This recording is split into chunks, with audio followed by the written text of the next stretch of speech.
I want to say welcome to the Global Innovation Challenge. This is session 4 of the finalist judging, and we're very proud that you are all here. Very excited to hear what you have to say today for us, and excited that you made it this far. I mean, some of you have gone through local competitions and state competitions and regional and even national level competitions before you got here. And that's just amazing. And we couldn't be more proud of the work that you've already done. You know, myself and the judges have had a chance to look at some of the preliminary stuff you turned in. And we're just really excited to hear your stories today of innovation. So I want to tell you a little bit about, my name is Julie Shively. I'm the founder of Innovation World, the co-founder of this global innovation field trip that we're on today. And I want to give an opportunity to have our esteemed international judges go ahead and introduce themselves to you as well. Do you want to start today, Warren? Thank you. Thanks, Julie. I'd love to start. I'm Warren Wilson. I'm an inventor, and I'm from Australia, or commonly known as the land of the kangaroos. So being an inventor, I started off my inventing when I was a kid, which was many years ago for me, but I still remember the joys and the excitement of having an idea and then doing something about it to make it turn into reality. And what I'd like to do is just to help all you young people turn your dreams into reality, because I know it can be done, and I'm sure that all of you have the ability to do that. And if I can help in any way, I'd love to. Thank you.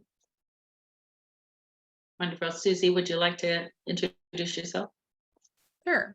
My name is Susie Murphy. I'm in Seattle, Washington, in the United States. I'm a director of Kid Invent Mentors, and we help kids who are curious about innovation, teach them about innovating, or if you have an invention that you would like to take further to market, we help guide you step by step. I just want you all to take a deep breath. You're going to do great. Relax. We promise we won't bite, and we're going to have a lot of fun. So enjoy yourself. Don't get too worried. Thank you, Susie. Arturo. Yes, hello, everyone. I am Arturo Mendez. I am a professor at Tec de Monterrey, which is a university in Mexico. I'm also an innovation project development coach. I'm a maker myself, so I know how you're feeling. I have not gotten that this far in a contest, so I really admire that you're here. I'm honored, and let's have fun. Great. All right. I want to tell you about the schedule real quick. We're going to do presentations one at a time, and we're going to do it in this order. Ivers will go first, followed by Plasti Brick Initiative, Equality, Green Soil Plus, and then the Nature Suture Materials for Superficial Surgical Incisional will go last if we don't have any technical issues. If we do come across any technical issues, we may move that a little bit to give whoever has the issue a chance to resolve that issue. Let's see. So we'll do that. You have 3 minutes to present. I'll start a timer. And as soon as you start your presentation, your timer starts. And I'll give you a 30-second warning if you're about to run over. And then once you're done with your 3-minute presentation, we have a 5-minute question and answer session from the judges. They'll ask brief questions. We'll go around to each judge and allow them to ask a question. If we have more time, the judges can ask more questions, or we can turn it over to students for questions. During the 5-minute questions, I will also give you a 30-second timer to let you know your time is nearly up. It's real important that we stay on time so that we have time for every one of you to present, because you're all important. And then after the presentations have been completed, I'll leave and the judges will leave, and we'll go off to talk about the presentations, and they can make recommendations to the award committee as to who they think should receive different types of awards that we have. So with that, I think that we're ready to get started. And if Ivers would like to get ready to go. we would like that. And I will go ahead and get the timer ready to start. So as soon as your presentation is up, you'll have 3 minutes to go through your presentation. All right, thank you. You're welcome. You guys see? It's coming up. Yeah, you can see it. All right. I'll let my teammate Ketchum to start. Good morning and good afternoon and even good evening, everyone. Today, together with my teammates, Sean and Alfred, are here to tackle the ever-growing problem of global warming caused by vehicle emissions. As we all know, about 90% of the world's population still uses fuel-powered vehicles, which hugely contributes to global warming. This has brought about unprecedented effects on our delicate environment. Although there are options of EVs, many countries in the world do not have the infrastructure to sustain them. So, in order to solve this issue, we have come up with an invention that could be installed directly to your current vehicles. I shall leave Yes, thank you. We have designed IVERS, the Intelligent Vehicle Emissions Reduction System, to combat the harmful gases produced from vehicles' engines. This is done through processes such as oxidation and catalytic reductions. Here are the components of IVERS, as you see on screen. And some people may have questions, such as where the gas would go after it leaves the exhaust pipe, and it would go directly into the air. The size of this would largely depend on the exhaust pipe, but it won't have any drastic effects on the operations of the vehicle. This entire process does not require user input, but data may be stored for those who need it, for engineers, researchers, or even just curious drivers. If there are any questions pertaining to our invention, we encourage you to ask during the questioning time for a better understanding of our project. And together with IVERS, we could make a substantial impact in saving the environment. How much, you may ask? Just under 18% of global greenhouse gas emissions are produced from land vehicles alone, and we plan to slash that in half. By January 2024, IVERS will be presented to the experts and explain to them how this project would be helpful to society. We will begin testing the project in 2 months' time. We will hopefully receive the experts' advice and approval of the project. After receiving experts' advice and approval, we will start to improve or implement IVERS until the end of the year. By 2025, we will hopefully receive the final approval from the experts. Thank you. Thank you.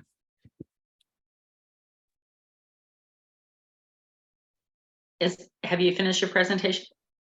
Yes. Okay, we can go ahead and start with the questions then from the judges. Great job, guys, on the presentation and the idea. So my question to you is this supposed to be built on the car, or would you buy it after you already have a car? Like, who is the customer? We could make it an extension, so people could buy it separately, but some cars may integrate this into their model already. So it comes with the purchase or a package even. Okay, so it would be part, the person who would buy this from you would be the manufacturer of cars is who you're looking at? Is that what you're looking at? Yes, that is right. Okay, okay. Thank you. That's my question. Thank you. Okay, thank you. Thank you for a great presentation. It was thank you for that. I can see a lot of work has gone into that. I guess my question is that who would you, does your system involve development of new technology, or is it a combination of existing technologies to have a different outcome, like the outcome you want? Or like, is there any, does it involve, is it a combination of existing technologies? Yes, it is. There's no new technology being used. However, obviously existing technology can be improved to make the system more efficient. Yep, understand. So who would help you to build your prototype? Let's say you've got a working model. Who would help you do that? How would you go about that? I would say being able to talk to experts in the field. So we would go to, perhaps we would sell the idea here first. And if it goes great, then we would go to local researchers. Yep, cool. Thank you. Thank you very much. Okay, good idea. Good job, team. My question is more about the development of the process and the proposal for your prototype, and I would like to ask you about two things. First, you are putting a filter on the air intake for the engine, if I understood correctly, to filter out particulate matter and some other things, impurities and stuff like that. How are you going to deal on keeping enough oxygen supply so that the combustion happens efficiently? And second, I can see a urea tank. So does this mean that we're going to be replenishing urea into the I suppose that it's an or urea oxidation reaction? And why do you choose like this process? All right. So for the urea tank, yes, you would need to refill it. I would say it would be at gas stations, preferably when you're going to go get gas. So we chose this process because we believe it would be the best for dealing with the emissions of our cars. And as to the question of how do we get enough oxygen, we plan for IVUS to be a more external part. So it will be after the combustion has taken place, where everything will get filtered through. And so the processes or the operations of the car will not be affected in any way. Thank you for your question. I see. Thank you.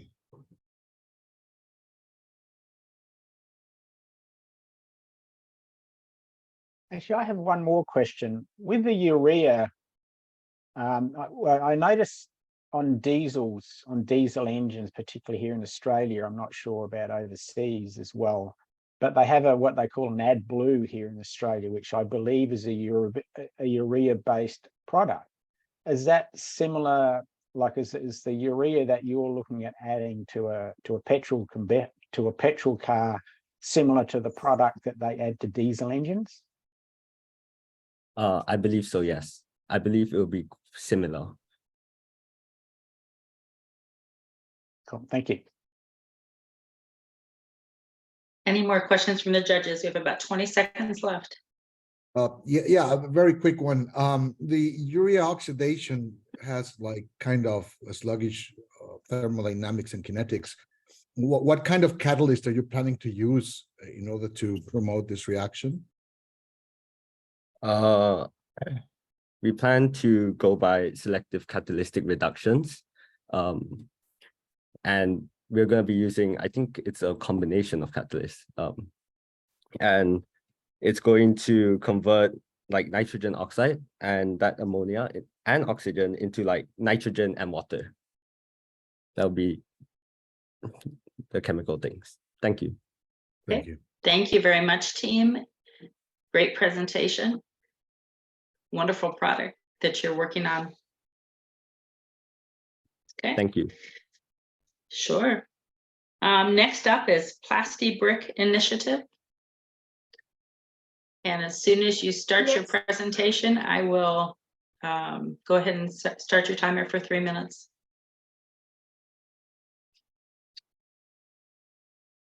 Is it visible?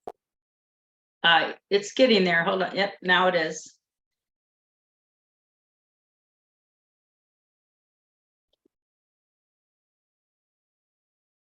Okay. Our planet is drowning in plastic and it's time for us to be its lifeguard. Hello, I'm Samamala and I lead Team EcoBuild with Anusha and Sampanna. Today, we present Plastic Brick Initiative, a solution that combines plastic bricks and EcoBuild app to tackle plastic pollution.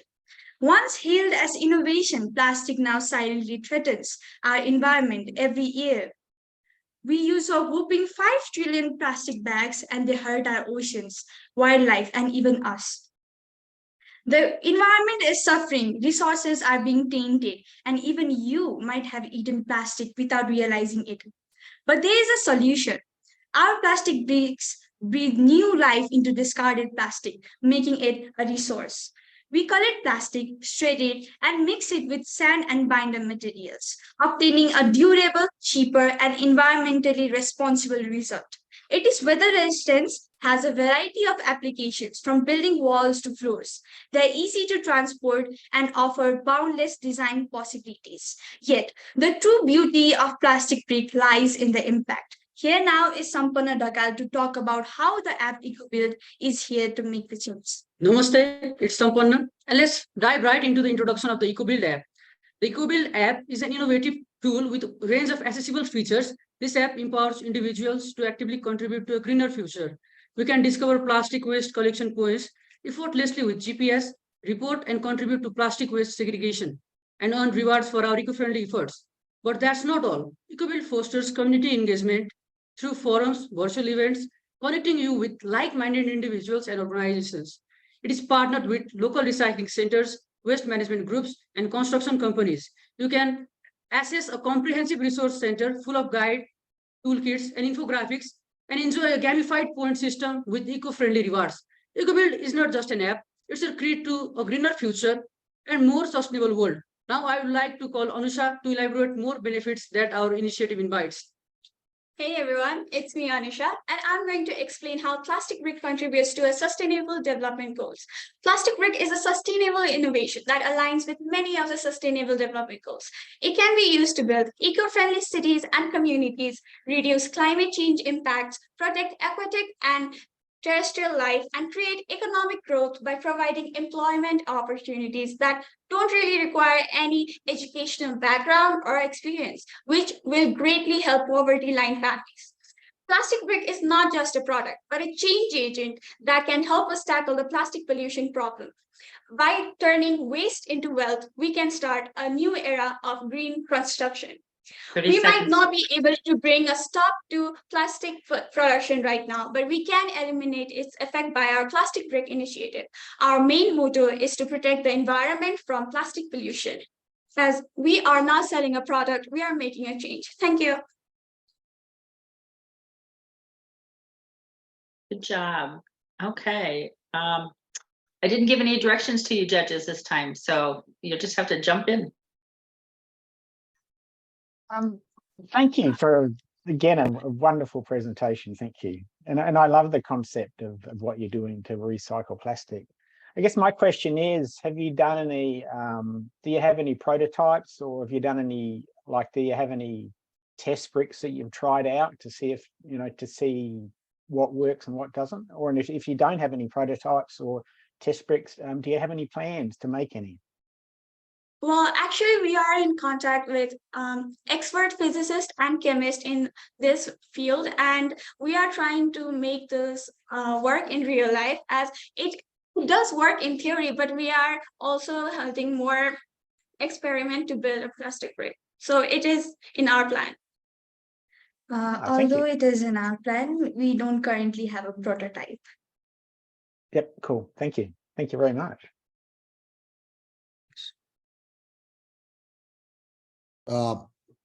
Thanks for your presentation. Recycling materials and reusing them is I think it's a priority. It's not an option anymore. My question is, like, what plastic materials are you focusing on? What resins, or is it going to be a mixture, or you're going to focus on big plastics?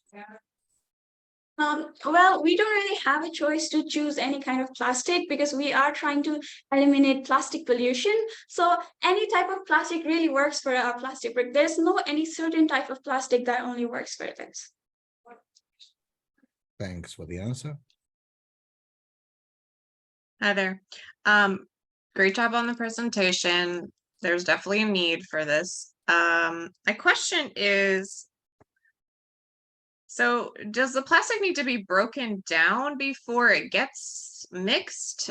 What does that look like? Obviously you can't just take a plastic bag and throw it in your mixture. Like, how does that work? How do you, what's the process? So first of all, we collect the plastic and then we shred it into tiny pieces of microplastic, and then we mix it with other materials. Okay, and do you know how, have you looked at how much making a traditional brick is versus yours? Is it similar in cost or a lot different? Can you talk to that, please? It is also mentioned in our journal. We have calculated how much it cost for us to make a single brick, and it is way cheaper than the traditional bricks. Than the current bricks, it's cheaper. Yes. Oh, Yeah. nice. Okay, good for you. All right, well, thank you. That's my question.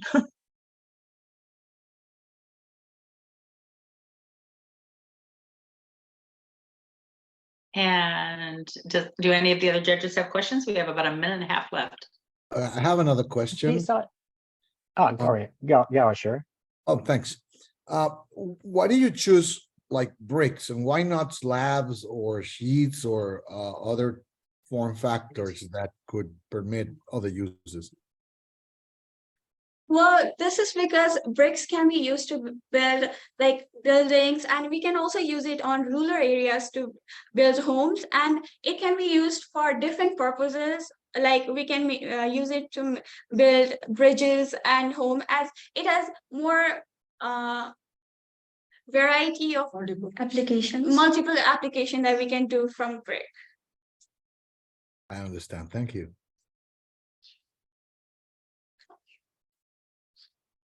Any other questions from the judges? Yeah, I have one more question. Are there any similar products on the marketplace, like products used in construction that use recycled plastic as a base element?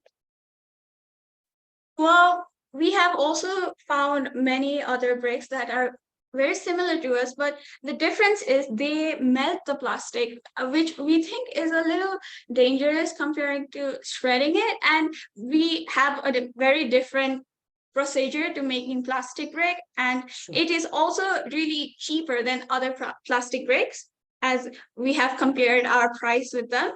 And well, the procedure is really different, and our plastic brick is more durable because we air dry it more than baking it, and our procedure really makes it more easier to use and durable for the long time. Okay, we're gonna have to stop. I'm sorry, go ahead and finish your thought. Okay, I was just saying it is also very weather resistant. Yeah, thank you. Okay, Thank very you. good.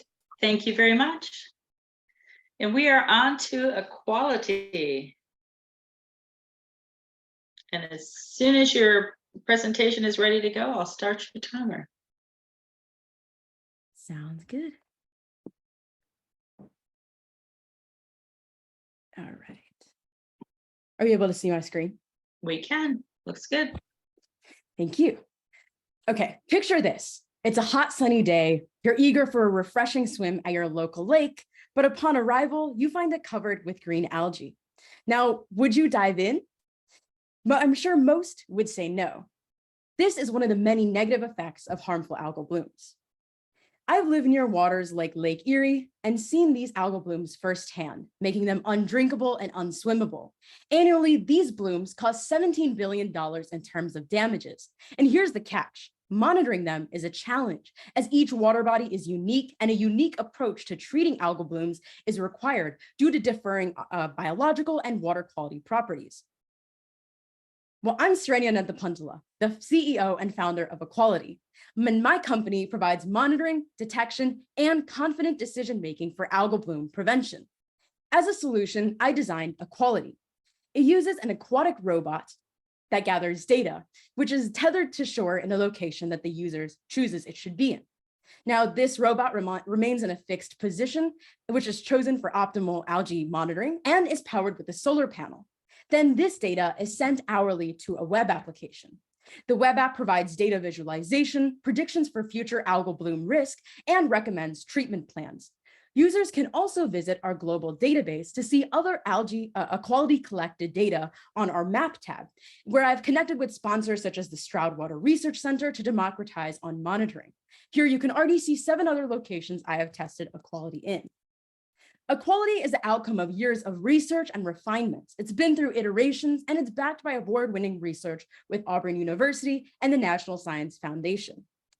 Equality will be selling our aquatic robots off of Amazon to make the product easily available globally. Equality will be presenting at conferences and trade shows to directly connect with aquaculture farmers and water management agencies. We'll be using pay-per-click campaigns through social media and networking through word of mouth. These advertising campaigns are extremely useful in kickstarting our growth process. Our primary customers will be aquaculture farmers, followed by governmental water quality monitoring organizations.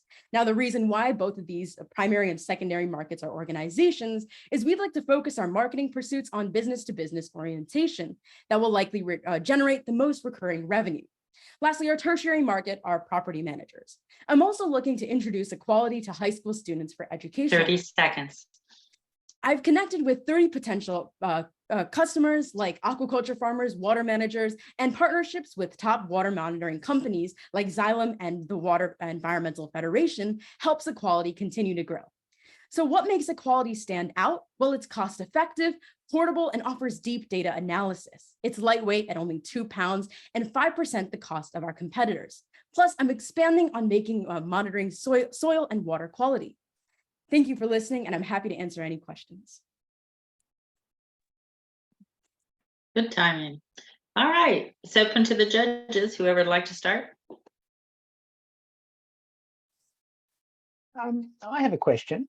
Yeah, so you've approached these organisations who may be interested in it. What sort of feedback have you got from the organisations about whether they would use it, or what sort of feedback have you got from the organisations you've spoken to? Wonderful question, because that's extremely important in entrepreneurship. So I've connected with aquaculture farmers directly to hear how this product would be used in their farms, and they provided positive feedback saying that this is cheap, it's extremely easy for them to use, and if it works well, which I've tested it does, then that'll help them predict these algal blooms and prevent the loss of fish. In terms of water property managers, this will reduce the amount of time they have to spend on figuring out what remediation plan to take, because this will help give them suggestions for how to do that. Oh, thank you. What great feedback. Thank you. Great job. I have a question. So once you identify the algae, because you're doing all this monitoring, what happens after that? Sure. So with the robot, it's identifying the algae, like you said, looking at other environmental parameters like the amount of oxygen in the water and the pH. Based on these properties, it predicts when approximately in like 2 weeks or so, an algal bloom will occur. Moreover, there's another algorithm that uses the data for this specific water body with inputs from the water managers about what kind of water system it is, what its uses are, et cetera, in order to predict what or suggest what the best possible treatment is. And the robot itself, the system does not treat for the water managers. Instead, it provides them with a proactive way to treat for themselves, as they know their water system better than any like robotic system could.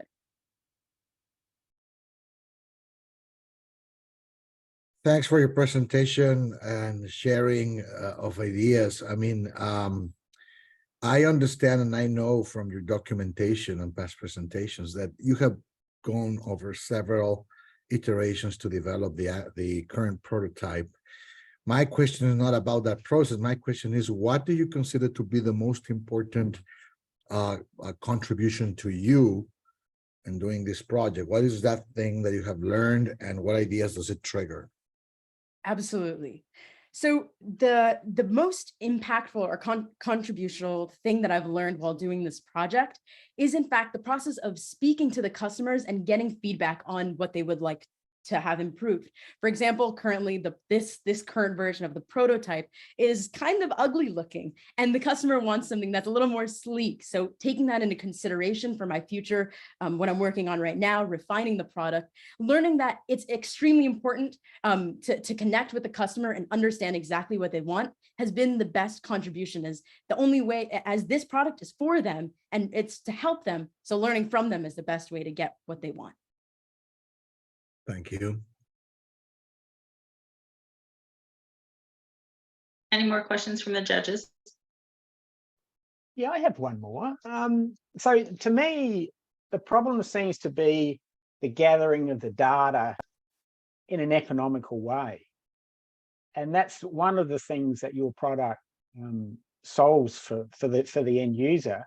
Plus, it also gives them like a prediction so they can know when to add what they need to go. And that's another feature. Are there any other, well, actually you've said that there are other products that may do this, but to me, the real advantage of yours is yours does what the other products do, but in an extremely economical way that most people can afford. Would that kind of be really like the key things to what you're doing? Absolutely. I'd also like to add I've done like a product analysis comparing this product in comparison to the other competitors in the market right now. And yes, as you mentioned, one of the biggest competitive advantages of equality is the economical standpoint. In addition, the algorithm that predicts the best kind of treatment that to use was based off of some past research I had done at Auburn University, where I conducted a meta-analysis looking at the various kinds of treatments, their effects on various algal water systems across the world. So using that database, I've created an algorithm to help them predict. So that's something that didn't exist before as well. Wow, sounds like you got something that is truly valuable to people. Like it really is a valuable tool for people, and most people can afford it. Yeah, that's the goal. Thank you. And that's the timer. Good timing. Perfect. Well done. And let's move on then to Green Soil Plus. Thank you so much for listening. Yeah. Hello, I'll wait and start the timer as soon as you're ready to go with your presentation. We can see it. Yeah, you can see it. Okay, let's go. Okay. Hello everyone. Today we'll introduce our product, the Green Soil Plus, a biofertilizer for soil carbon sequestration. Over the past century, carbon dioxide levels in the atmosphere have increased more than 39%, and corresponding to an increase in global temperature by 0.8 centigrade. It is predicted that there will be an even bigger increase in global emissions by 2030. To tackle the continuously increasing emissions, carbon sequestration, which is the process of capturing and storing atmospheric carbon dioxide in plant biomass, has become a critical topic of discussion in recent years. However, current technologies have demonstrated to be lacking in either efficiency or cost. To address these challenges, we propose to promote the soil microbe interactions with a new biofertilizer containing fungi, bacteria, and nutrients to improve carbon sequestration in the plants. So to begin with, nutrients are a necessity in our product because they're able to enhance photosynthesis, which enables the plant to sequester more organic carbon into soil. As for microorganisms, they break down the organic carbon compounds transported to the soil and transform them into organic matter that can be stored in the soil for long periods of time. Therefore, microorganisms enhance nutrient absorption for roots, which in turn provides them with more organic carbon to break down. That being said, two microorganisms, avascular mycorrhizal fungi and plant growth promoting rhizobacteria, have been known as beneficial organisms for plant carbon sequestration by enhancing plant nutrient uptake and soil quality. We believe that a mixture of them will contribute to more effective capture and storage of atmospheric carbon dioxide. In addition to that, the product will also contain 5% nitrogen, 20% phosphorus, and 20% potassium by weight. This particular combination of ingredients will be the most beneficial for promoting plant carbon sequestration for the following reasons. First, fish roles for root development. Potassium for water uptake and stomatal regulation. Second, more soil organic carbon sequence. Third, more carbon intake. Fourth, and finally, enhanced microbes. This approach will allow the plant to allocate resources effectively for various growth process while maintaining essential health.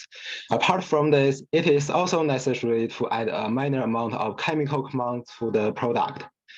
This will not only adjust soil pH, but also allow the product to be stored for a longer period of time.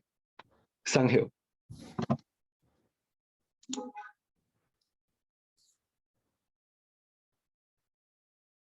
Have you completed your presentation? Yeah. Okay, wonderful, thank you. All right, let's open it up to the judges then. I'm happy to go first. Thanks again for, it's a great presentation. Thank you.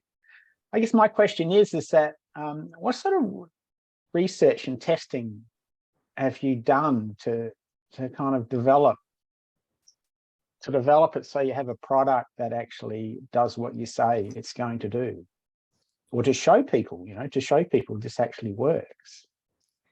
Yep, so right now we don't have like a prototype out, but for like background research, mycorrhizal fungi and rhizobacteria, they're long known to have like very beneficial effects on improving plant like carbon uptake and etc. But there hasn't been like a study that explores the possibility of combining them together and using that to promote carbon sequestration. And then we kind of research into if it's possible to combine these. And then our results told us that like they have a very similar growth condition from soil pH, temperature, and nutrients required, etc. And that makes us theorize that it's possible for them to be mixed together. And then as for future plans, we are currently like developing our procedure for experiment, and we have already gotten a lab to collaborate with us. So we will be doing the actual experiments like in a week or 2 weeks or so, yeah. Wow, that's exciting. Thank you for sharing that. Thank you.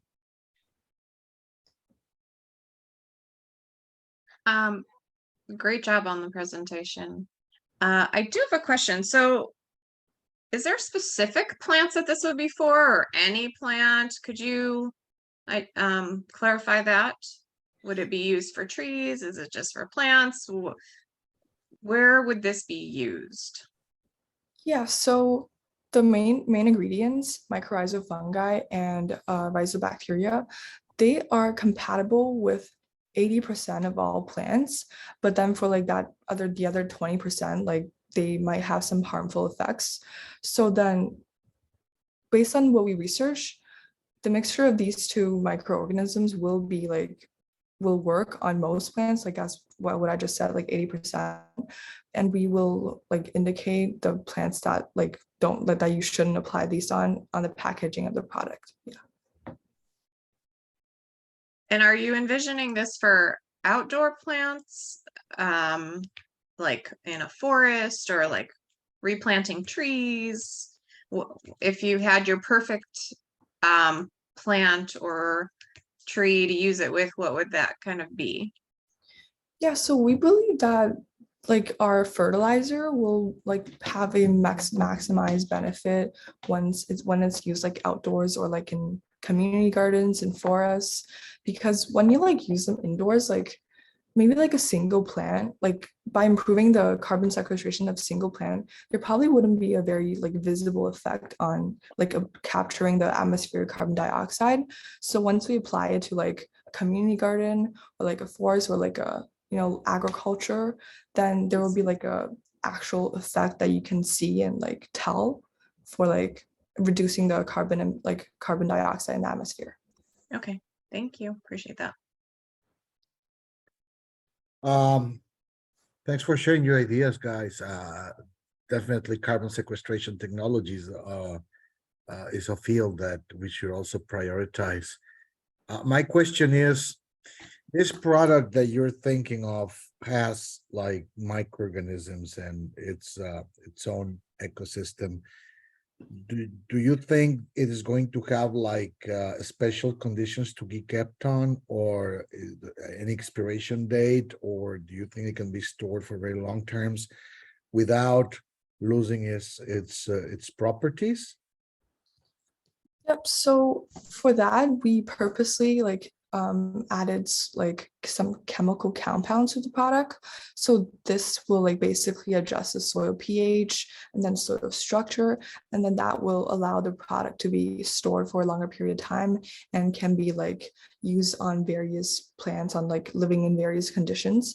But we have not determined the exact compounds yet because we're gonna do that in the experiment we're gonna be starting soon. And yeah, we look forward to figuring that out. We have about 20 seconds left. Is there anything else your team would like to say before we move on? Yep. So I just wanted to mention like how like the feasibility of this idea. So we did send out a survey on the internet asking for like public's opinions on like the fertilizer, and we collected 210 responses in total, with over 90% of people willing to support such a product out of less than 50% like actually having edge about what biofertilizers are. And I believe this demonstrates like an overall like public positivity about the idea, and that will support our product. Thank you. Okay. Very good. Thank you. Well done. Last but certainly not least, we're moving on to the natural suture materials for superficial surgical incisional. That's a lot of title. I'll start your timer as soon as you guys are ready with your presentation. Okay.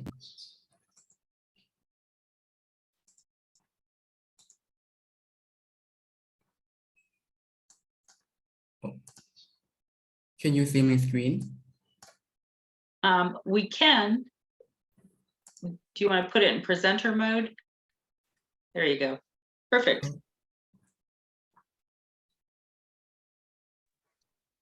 Hello everyone, I'm Kitinan Desha. Hello, I'm Pisut Teblaor. We are from Pisano Kritia Common School, Thailand, and we're proud to present our innovation, the natural sutures materials for superficial surgical incisional. Suture is a medical device used to hold body tissue together and approximate wound edges from injury in surgery. The method of disposing of synthetic sutures is by incineration, which affects the environment and also cause irritation and have a memory packaging problem. As for natural sutures, the risk of infection is quite high. Based on this problem, we came up with an idea to make the suture threads that are environmentally friendly and safe with the user by using local natural materials such as scissors and leaf sheet or banana tree. And we also coat it with bergamot extract that has antibacterial potential. First, we scrape all the fiber from the sisal and leaf sheet or banana trees and divide them into 3 sets. Set 1, hemicellulose removal. Set 2, both hemicellulose and lignin removal. And set 3, lignin removal. It was found that plant fiber is removed, both hemicellulose and lignin are the most suitable to develop into the suture thread. Then we soak them in different concentrations of bergamot extract. We found that 1,700 micrograms per milliliter of bergamot extract had the highest antibacterial efficiency. However, the plant fiber is too small to use on our skin, so we coat them with a chitosan solution, making the properties of the plant fiber suture threads meet the USP standard. Moreover, the noseability remains strong and not loosened. Okay. Our plant fiber suture threads are used for the superficial wound with a depth of approximately 2 millimeters, with 3/8 circle curve suture needles for a simple skin suturing method. The impact. Our suture thread had the percentage of elongation higher than the commercial suture, making them not easier to baking during use. Our suture had the tensile state diameter meet the USP standard, like they are safe and excellent stability. Therefore, is suitable for medical use. Moreover, it can biodegradable without causing the pollution, and it can generate additional income for farmer. 30 seconds. Here is the timeline of our project. In the future, we have planned to take the toxicity test and packaging design. Thanks for your attention. Wonderful. Great presentation. Thank you very much. And the judges may get started.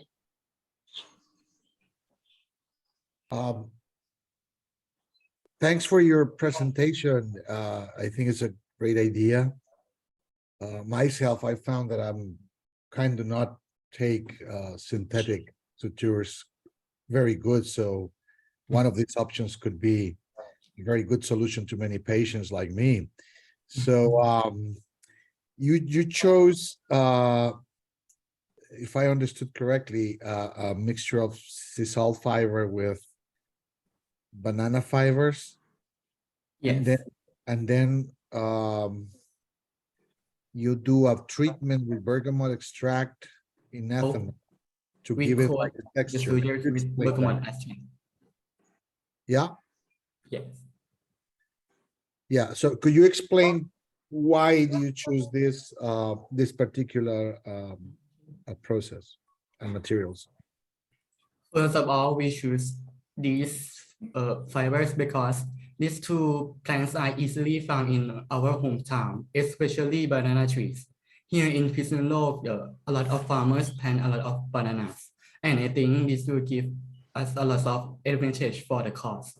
And for bergamot, we found that in the bergamot pills have some chemicals called citric acids that could make the pH of the bacteria lower and also kill the bacteria. Very good. Thank you. Very interesting.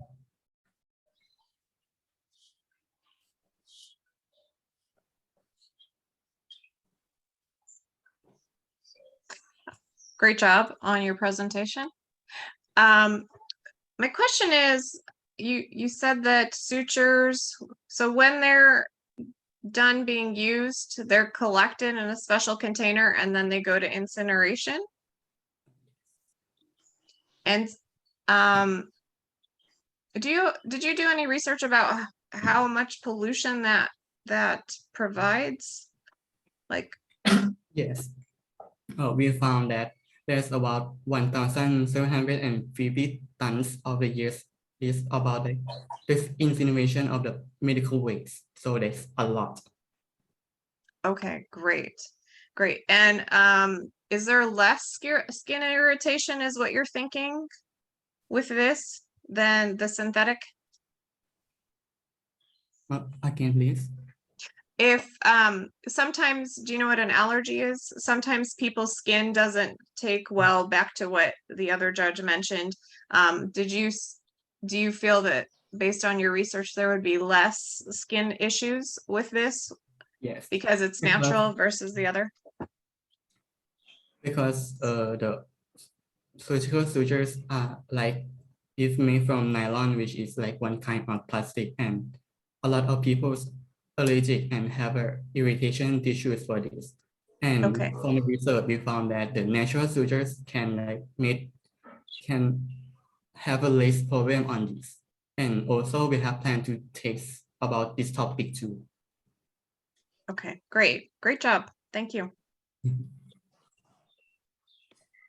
Yeah, thank you for such a wonderful presentation. Thank you.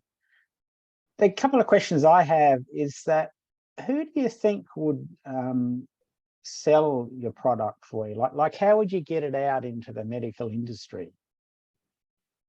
How do you mean, like the customer for our product? Your customer, like obviously people like myself who cut themselves are the customer, but who would you sell the product to? Who would be your customer? I think it will be like all the hospital around the world, or like the pharmacy, stuff like that. Oh, yeah. Because like And this kind of filter is used for the patient in the hospital and need to done by the doctor. all right, thank you. Thank you. So have you done any like testing? Like what sort of testing have you done with your research so far? What do you propose to? What's the testing you propose to do? Like in the future or now? Or like what we have done? Well, yeah. What's your next step with your testing, like so that you can actually get to try it out on people, so you can prove your concept? Yes, we want to taste the toxicities on the people and also on the animal too, and also like design the packaging. And we want to send our future trade to like the organizer to taste that we have a really great potential to meet the standard and ready for use. Oh, thank you. Thank you very much for that. Okay. And that ends it for the time for us. So thank you very much for that presentation. It was wonderful. And I just want to say to all presenters today, excuse me, team, could you close your presentation so we could see everybody again? Thank you. Thank you. To all presenters here, I want to thank you very much for your time this evening, for sharing with us, and congratulations on making it all the way up to the Global Innovation Challenge. And we look forward to watching your work and, you know, being able to tell people later that we met those kids that showed these projects when you get rich and famous or just well known for the wonderful work you do. In a few minutes, the judges and I will leave and we'll go deliberate off in a different Zoom meeting. And I just want to remind you that on October 22nd, there'll be an awards ceremony. It'll be a virtual ceremony, so everybody will be able to tune into that. And you'll get more information in email about that, as well as it'll be on the inventfuture.global website. So we got about 3 minutes. Judges, do you have any parting words? I'll start. Congratulations to all of you. Great ideas. A lot of work went into it. Really some great game-changing, world changing ideas. So congratulations. Keep going. You still have more steps to do, but don't give up. And like Julie said, I can't wait to see what you all do. We're very lucky to have been on this presentation today. Thanks. Yeah, thanks. Thank you everyone for sharing your ideas with us. I feel very privileged to be part of this and listen to your ideas and your enthusiasm for what you've got, and your enthusiasm to make a difference to the world that we live in, because I think that you know the world needs more people like that, and particularly younger people like yourself who have this excitement about making changes for the good and making changes that help us all out.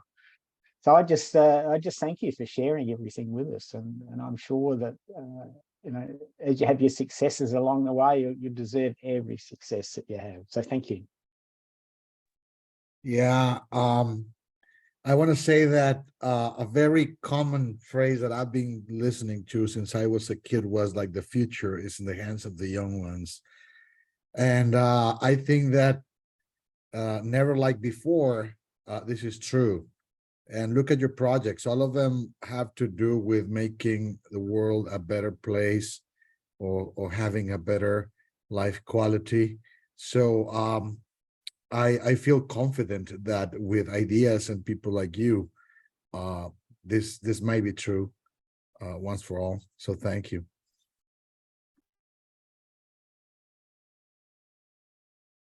Wonderful job, everybody. Thank you very much.